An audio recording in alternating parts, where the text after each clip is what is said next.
Aujourd'hui, nous allons nous intéresser à l'un des coups les plus mal vus au tennis, le service à la cuillère.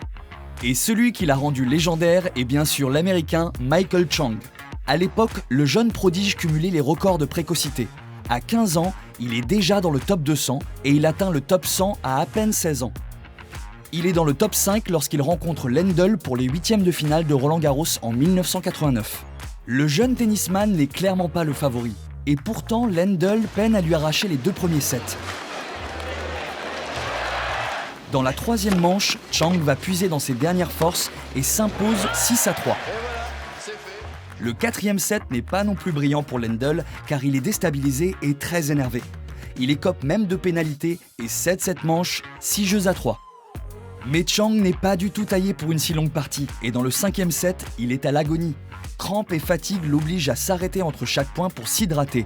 Et lorsque le numéro 1 mondial lui fait un lob, il se précipite sur sa bouteille au lieu d'aller chercher la balle. Le public boit du petit lait. C'est David contre Goliath. Peu à peu, les applaudissements changent de camp et portent le challenger pour ce dernier set. C'est là que Chang va créer sa légende. Ce gamin de 17 ans va humilier la tête de série. Chang est parvenu à masquer son geste jusqu'au dernier moment. Et même si son adversaire lui renvoie la balle, il est déstabilisé et perd le point. Le stade s'enflamme et laisse la star Enrico Macias bouche bée.